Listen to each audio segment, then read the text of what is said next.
publicity pa rin. Munti ka na maunsyami ang biyahe pa Thailand ng mag-asawang negosyante na sina Charity nitong Enero. Sa final security check, tinawag raw siya ng mga otoridad.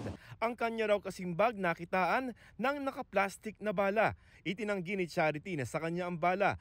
Pinakitaan niya rin ng mga otoridad ng lisensya ng kanyang baril na mabuti ay dala niya noon. Magkaiba po yung bala. Tsaka sabi ko, hindi pa ako gumagamit ng ganyang klaseng bala. Magaganda po yung bala ko. Wala lang, sabi niya, sige ma'am, wala namang problema, sabi niya. Pero may papirmahan lang daw sa akin to make it sure na cleared daw ako. Pinayagan naman silang mag-asawa na makasakay at wala rin kasong inihain sa kanila. Pero bago raw ang insidente, may napansin na siyang kakaiba sa airport na mag-withdraw siya ng pera. Ang daming nagtatanong, naka-civilian sila, may bumabangga sa akin. Nilapitan ko yung asawa ko. Pagkatapos ng insidente, ipinost ni Charity ang video sa social media para magsilbing babala sa publiko. Sa tanong tuloy, balik na naman nga ba ang mga insidente ng tanimbala sa mga airport? Ayon sa Office for Transportation Security, hindi raw. Tanimbala is a thing of the past. We can always present all available data and pictures plus video para mapasinungalingan namin yung sinasabi nila.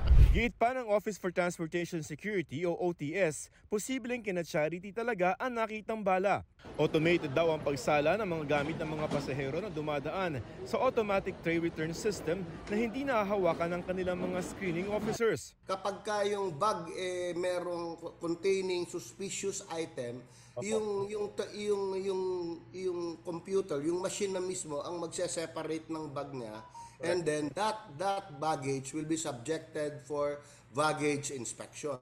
It's only the time na hahawakan niya ng baggage inspector natin. Lumalabas sa atin kasi nasa bag niya eh. Pero nanindigan si Charity na hindi kanya ang nakuhang bala. Hindi, kasi meron po kaming meron po kaming license. At the same time, sinong sirang ulong gun owner ang magdadala sa loob ng airport na naka-plastic pa yung bala? Anong gagawin ko doon? Sa kabila niyan, hindi na raw magsasagawa ng investigasyon ng OTS sa insidente at hindi na rin kinasuhan ng mag-asawa. Kasi especially kung 1 or 2 pieces lang kasi marami naman nagdadala niya na sa paniniwala ng iba it is anting-anting. In fact, almost daily nakaka-encounter kami ng ganitong incident.